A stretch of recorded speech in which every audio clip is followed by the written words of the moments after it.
He's younger than I am, so he's a kid to me. What if you're going through the wrong puberty? You get out and you create a crowd, and you push back on them. What if you're going through the wrong puberty? That person speaks out again. Also, Nancy Pelosi says, well, Joe Biden is younger than I am, and gives some pretty interesting examples to thwart the president's age. Homelessness in California is about to get worse. Vaping is bad for you. What else is there? Oh, fascinating article in the USA Today about Donald Trump's upcoming indictment. All that and more coming up on this episode of Daily Caller Live. Thanks so much for tuning in. Daily Caller Live starts right now. One. Here we go! Might be the only brown guy on earth named Jobob. That is actually their name, Jobob. Live from the dingy bunker, completely cut off from the outside world, except for you fine folks. My name is Jobob. This is Daily Caller Live. Thanks so much for tuning in on today. It is Wednesday, July 17th, the year of our Lord 2023. Hope you're having a great day. Fascinating stuff to get to. More is kind of being talked about in this whole Trump indictment thing, which is going to be interesting to watch, to say the least. We'll get to that right at the top. Also, some of the squad stuff. PNC. This is fascinating to watch and to look at. So it shouldn't be a secret at this point that there's another probe into the former president of the United States, Donald Trump. And the top headline in my Apple News feed was this from the USA Today. What we know about Donald Trump's January 6th speech and how it could play a role in possible charges. That, to me, sparked my interest. Okay, so now we're in the situation where a bunch of the people on the lefty side of the aisle, because that's where the USA Today is, are thinking that what he said publicly during this speech is going to affect this particular probe into whether or not the president of the United States was involved in the riot on January 6th.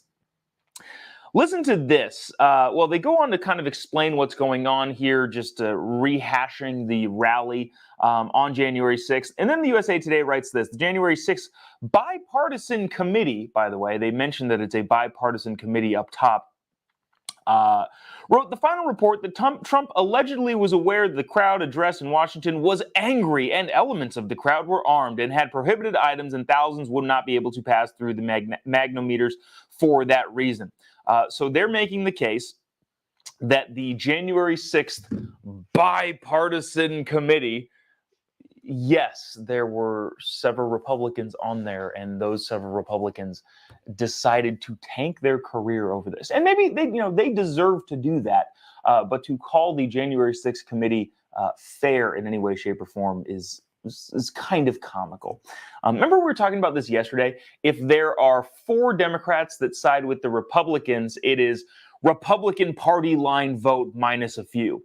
And if it's 4 Republicans that side with Democrats, it's bipartisan. Everyone is together. We all agree on this. Same kind of thing going on in here. Nancy Pelosi appointed a January 6th committee and called it bipartisan, even though the people that were on it were not at all that way. They go on to say this. Officials noted that Trump told supporters, "You'll never take back our country with weakness. You have to show strength and you have to be strong. You have to demand that Congress does the right thing and only count the electors that have been lawfully stated. And we fight like hell. And if you don't fight like hell, you're not going to have a country anymore." What the USA Today is trying to do, and what I would imagine that a bunch of lefties are trying to do and have been doing since January 6th, is make the case that the verbiage used in the speech was justifiable in that, okay, let me rephrase that. They're trying to say that what Donald Trump said in that speech was specifically urging people to create physical violence. Now, maybe you're the type of person that is watching this that doesn't like Donald Trump and thinks that that was actually the case. I'm here to tell you, if you think that that was the case, you have a huge problem with continuity over the span of political speeches, using words like fight and phrases like fight like hell, and we have to demand this and demand that and fight for what we believe in, is so not uncommon. That was a twister. That is not uncommon at all in political speeches, especially among top-tier politicians. Chuck Schumer says stuff like that all the time. Nancy Pelosi says stuff like that all the time. Donald Trump says stuff like that all the time. So does Ron DeSantis. Across the political spectrum, people use terms like fight and demand and all of these terms that apparently lefties are trying to couch in the sense of, well, this clearly meant go attack the Capitol. Look, I would love to know the truth of what happened on the January 6th day, but the problem is it's been so politicized by people who are heavily partisan in their actions that it's so freaking difficult to figure out what's going on. And when you throw up nonsense arguments like this, that the verbiage used during the speech was clearly intended to persuade people to take physical violent action, you're just lying to yourself. And I did bring one example here that I thought was fascinating and that I remember from a while ago. In 2018, Maxine Waters, D. Congress, California, gave a speech in which she actually said, you need to create a crowd around Trump and his officials when they're out to eat or doing this or that or the other thing. You need to create a crowd, and you, quoting here, push back on them. And it's good that people are protesting outside of their house. If that is not, which by the way, I think it is considered actually promoting physical violence, but if that's not considered promoting physical violence, then saying things like fight like hell, that's just such a difficult case to make. Watch this from Maxine Waters. I tried to cut a lot of it out of it, but a lot of it was still very, very relevant. Check this out. We want it done now. We're going to insist on it. If you think we're rallying now, you ain't seen nothing yet. Already, you have members of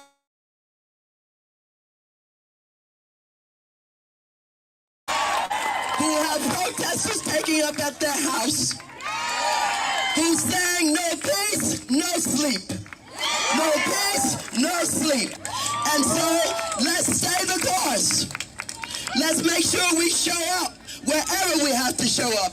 And if you see anybody from that cabinet in a restaurant, in a department store, at a gasoline station, you get out and you create a crowd. And you push back on them. And you tell them they're not welcome. That sure sounds like comment section. Yeah, that's inciting a riot, she says. The USA Today article goes on to quote a guy named Mark Scholl. I don't know who that is. Mark Scholl, who served as a criminal prosecutor in New York. Well, I could have just read that next line. Told USA Today it wasn't individual words Trump used in his speech, but the tone of his message that mustered up the crowd. That's a tough stretch to make. He says his speech was to a large, excitable crowd, and the entire speech was designed to make that crowd angry. Once Trump raised the temperature with trigger words like fight and stolen, the phrase here is about being peaceful becomes irrelevant. Look, if you're going to say that about one side, you have to say that about the other side. The whole idea of fairness in politics is just out the window for some reason. Look, if we're all going to say that the 2020 BLM riots, if we were going to condemn people for the speeches they gave at those instances in where people got violent, if you're going to condemn these speeches that people, members of Congress, elected members of local and state governments, elected senators even, Kamala Harris, remember, by the way, as a sitting U.S. senator, started a fund for people who committed crimes to get out of jail. So if that is not encouraging more violence, then it's a really, really, really difficult argument to make that Donald Trump's speech on January 6th, whether you liked it or not, was inciting violence and inciting an insurrection. Again, the case being made here is that you have to look at this thing through the lens of both sides. If it's not counted as, if this speech from Maxine Waters is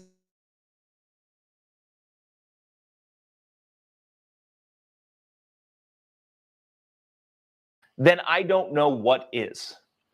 And we're having some connectivity issues, so I'm seeing some of the comments. I get it. Sorry, yeah, it's sometimes this type of stuff just happens. Moving on, because I think we should move on, because I feel like that's all there is to say about that. I want to get to this. Another person who, well, let's just say, incites violence in my own mind. Nancy Pelosi. Hearing Nancy talk, it is such a weird dynamic, I think, for me and Nancy, because I don't know Nancy, by the way. In so many ways, I look at what Nancy Pelosi has done and gone, dang it, I wish conservatives / Republicans had a Nancy Pelosi. If as Nancy Pelosi,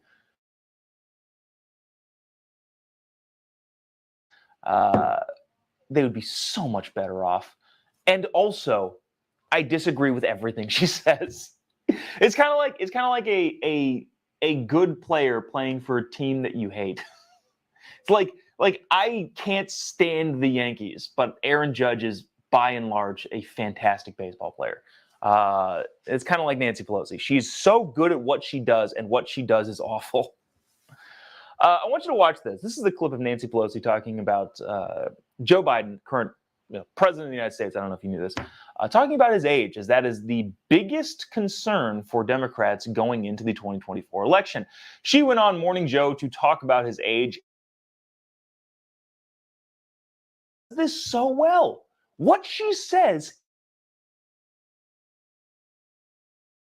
However, she says it in a way that will make soft heads go, yeah, she's got a point. That's right. Watch this. Hopefully the internet doesn't cut out. Check it out. I couldn't be prouder of him. And again, we're very fortunate that he is in that position. But again, age is relative. I was in L.A. For some Democratic stuff recently, and I met with Norman Lear, who's 100, going on 101. He was telling me some new shows he was involved in. I was meeting with Frank Gehry, a 90-something architect, showing me new buildings he's building throughout the world. And they were like, 80, he's a kid. But again, it's relative. He's younger than I am, so he's a kid to me as well. The president is. The thing that I think Nancy is trying to convey here is that, well, age is just a number, and in a lot of ways, I agree with that. The problem is different people age differently. You can say somebody, well, this person I'm talking to is 90 years old and they're still doing X, Y, Z. First things first, I guarantee you that 90-year-old isn't going to say, oh yeah, I'm just a young spry chicken like I was in my 20s. No, or even 50s, or even 70s probably. They're not going to say that. So that case is a moot point there. But also, when people age differently and you see different signs of different things for different people, that should factor into it as well. In the case of Joe Biden, literally, age is just a number. Nobody cares. Well, let me rephrase.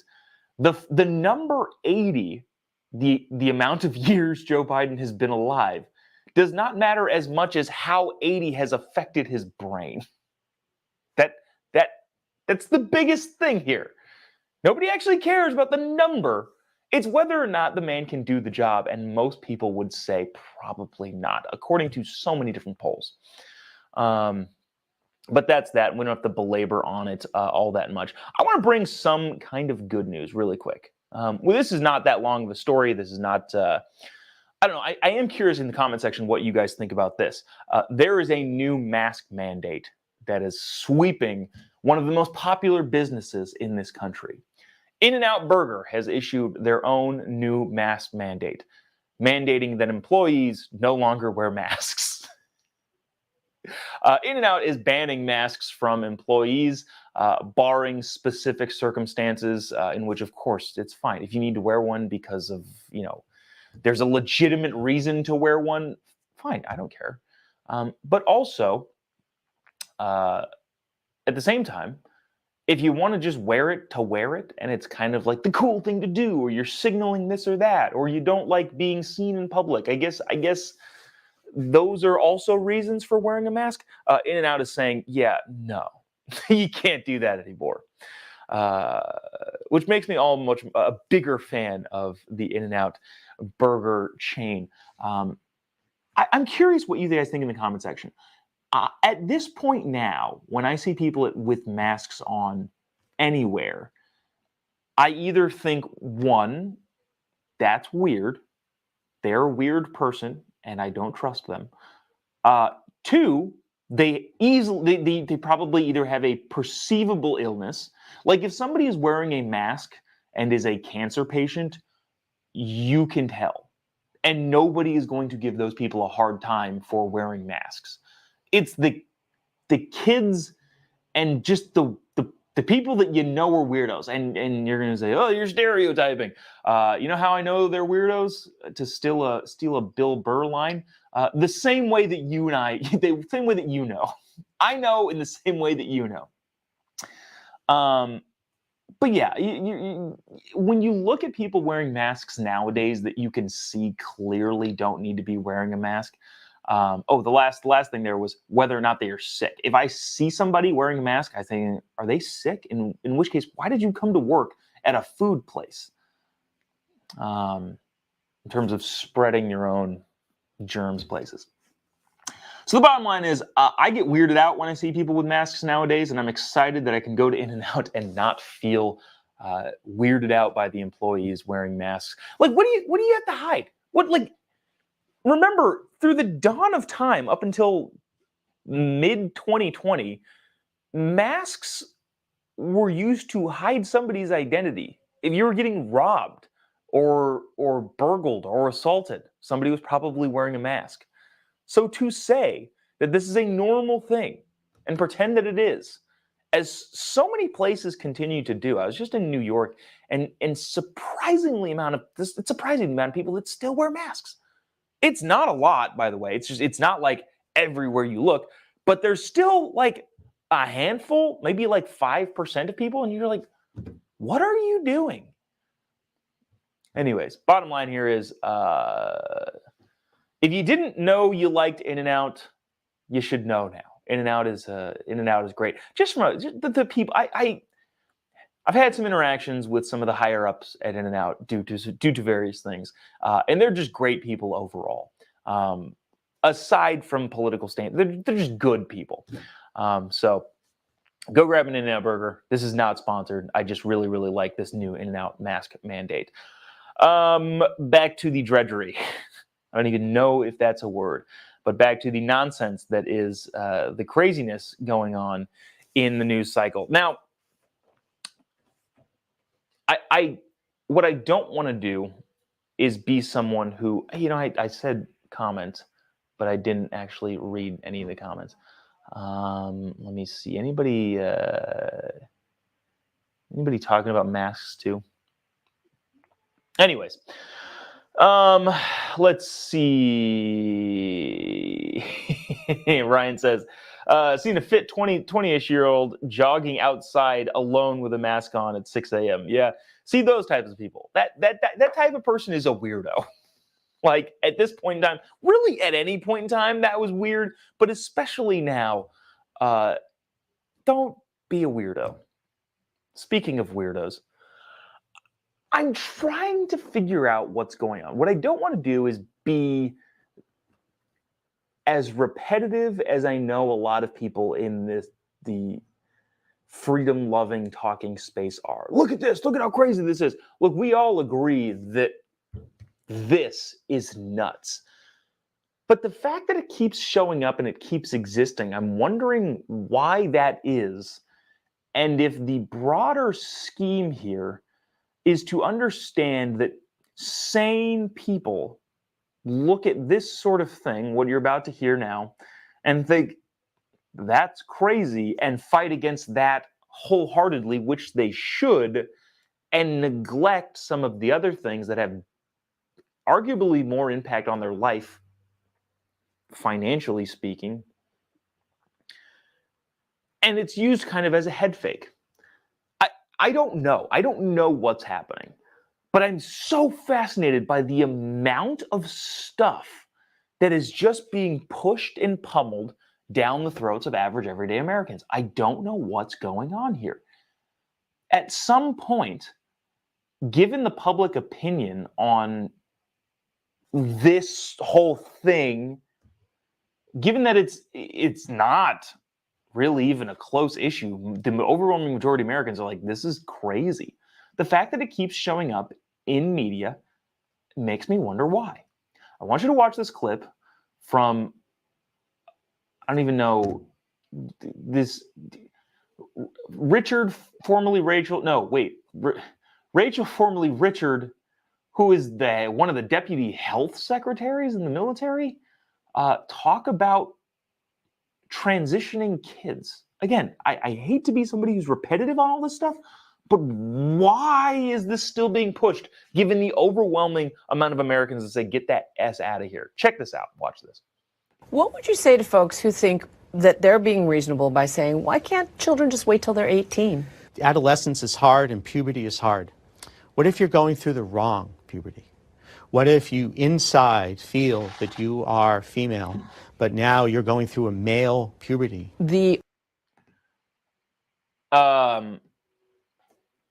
Goes on to make a case that honestly isn't relevant or coherent in my mind. That's wild. I don't need to, be a broken record player and just repeat the same thing over and over and over again. You all know why that's ridiculous. I know why that's ridiculous. There's no need to do that. But I just wonder what is going on. And I also don't know how to respond. Like, I don't know if you keep talking about it or you just roll your eyes and go, yeah, there's a certain fraction, a minimal fraction of the population that thinks this is a good idea. Go ahead and let them do that to their kids. And the rest of us in the sane world will just not participate. Or do you constantly push back on it because it's insane and predatory and all of the bad things towards minors? I don't know. I don't know what the approach is. But the fact that it keeps popping up in media is astonishing to me, especially given the fact that it is supported by a minuscule fraction of the population. Bizarre. What a bizarre time to be alive. Got a couple other things to talk about that are not so much that. Here's some, let's get into this. I didn't bring this up yesterday but it's bubbled up to become enough of a thing. And I think there's also some political implications going on here. We'll get to the homeless stuff and the vaping stuff too, maybe tomorrow. Because I think this deserves attention. Pramila Jayapal, who is not a dumb person, she is a smart individual, said something that, in my opinion, is indefensible, and in the opinion of a lot of people is indefensible, including a lot of her Democrat colleagues. Adam Schiff and I agreed on something on Twitter, which blows my mind. But that's how ridiculous the thing that she said is, including the president. A bunch of people says, yeah, that's nuts. She has since apologized for that thing. However, her being smart factors into it. I want to play this clip. This is from, I don't know, what is this? Netroots Nation? I have no idea what that is. She's giving this speech on a panel. There's some protesters there. She gets up and says the crazy thing. And I want you to watch this. And then I want to talk about the fallout. And then I want to talk about her as an individual being too smart to not have done this sort of thing on purpose. I think. And then, two, the implications of the squad on the Democratic Party. Anyways, check this out and we'll discuss on the other side. I'll just leave. Maybe I should just walk off. Guys, can I say something? Can I say something as somebody that's been in the streets and has participated in a lot of demonstrations? I want you to know that we have been fighting to make it clear that Israel is a racist state, that the Palestinian people deserve self-determination and autonomy, that the dream of a two-state solution is slipping away from us, that it does not even feel possible. It does not even feel possible. And I want you to know that while you may have arguments with whether or not some of us on stage are fighting hard enough, I do want you to know that there is an organized opposition on the other side, and it isn't the people that are on this stage. Okay, so a couple things going on. I don't really want to dig into the whole, briefly, to touch on the anti-Semitism part of it. The phrase that everybody's all upset about is her saying Israel is a racist state. Look, he just, as a sitting member of Congress, considering our number one ally in the Middle East, in my opinion, that kind of blocks off the Middle East from entering into the Western world, is like literally a physical barrier. Look, the United States support for Israel is pretty dang difficult to argue against. And then to get up there and say, well, Israel is a racist state, as if the roles were reversed, it wouldn't be as complicated. Look, I will concede that the whole Israel versus Palestine thing is incredibly complex. But if you're going to say nonsense like that, you would then assume, you would have to assume, or you'd have to calculate into your phrasing, or what you're saying is that, well, if it were reversed, if the roles were reversed and the Palestinian people were in charge and organized and this and that and the other thing, then it would not be a difficult situation. It would be a breeze, which is hilariously dumb. Here's the problem I have with that. Pramila Jayapal, congressperson from Seattle, the greater Seattle area, went to Georgetown for her undergrad, went to Northwestern for an MBA. Every time she talks, she is precise in the language that she uses. And all I'm trying to say by saying that is that she's not a dumb person. So when people like Jayapal say things like that and then issue apology statements of, well, no, this is what I meant, because she backtracked off it hard when the president and most of the DNC was like, minus the squad, said, yo, no. When she got a ton of pushback from her own side and her own party on the heels of a Israeli state visit coming to Washington and the White House, she issued an apology that said, well, I didn't mean this, I meant this and this and this and this. Nah, she's too smart. She's too smart to have made a mistake in verbiage that bad and to not acknowledge it immediately. And this is one of the weird things that I feel like conservatives don't do enough. You want to say, I mean, I feel like a lot of the righty side of the aisle looks at Jayapal and looks at, let me think of it, Elizabeth Warren is another good one, and says they're dumb, they're idiots. I don't think so. Nancy Pelosi, I don't think they're dumb. Which means, but in culmination, that means it's worse. I don't think Jayapal's dumb. I don't think Elizabeth Warren's dumb. I don't think Nancy Pelosi's dumb. Which means that the nonsense that they are saying is entirely cynical and calculated in a way in which they want to hold on to more power. It's an easier out to say, oh, they're just dumb and we need to fight against the stupidity. No. The problem that we have is that some of these people are very smart. And in order to win, you have to be smarter, which is in a world of if you're explaining you're losing, it's a difficult thing.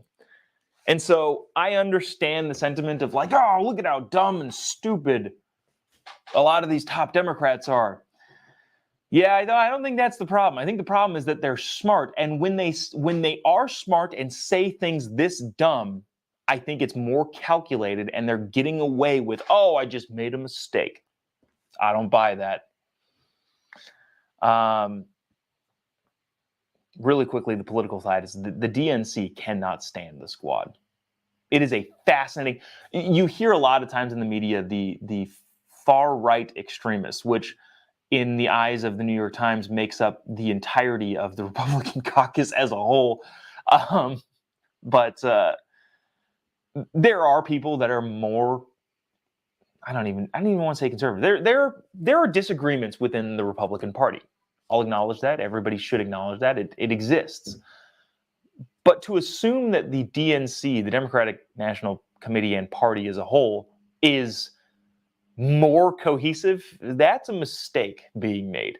The DNC has a huge problem with the squad and people like Jayapal, who have a significant amount of power and are smart, saying very dumb things that are pushing people out of the DNC.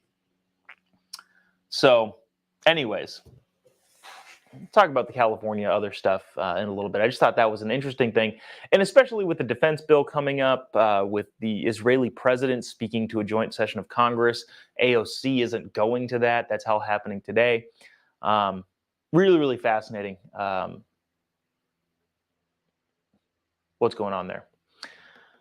That'll do it for today. Appreciate you sticking around, tuning in. Let me see. Rochelle says dismantle the squad. Yeah, agreed. All right. This has nothing to do with anything, and I would like to say, I'm just reading a comment here. I would like to say, Gary, I do not condone this comment at all. It is not funny in any way, shape, or form. Gary, is Liz Cheney and Rachel Levine identical twin sisters? I do not think that's a funny comment at all, and do not condone it on this platform. Anyways, that'll do it for us today. If you haven't already, give me a follow on any of your social media platforms. Just type in JOBOB. You'll be able to find me pretty much anywhere. Let's see, any other fun announcements? Oh, the Daily Caller documentary that we've been doing, we did on defund the police. Daily Caller production went out. We did Austin, LA, New York. We went all over the place talking about defund the police. It's going to be a fascinating documentary. I think that is coming out at the end of the month. If you aren't a Daily Caller patriot already, go subscribe to that, because I feel like that you're going to want to watch that. I think we come to some different conclusions. So anyways, give me a follow on any of your social media platforms. You'll be able to find stuff there.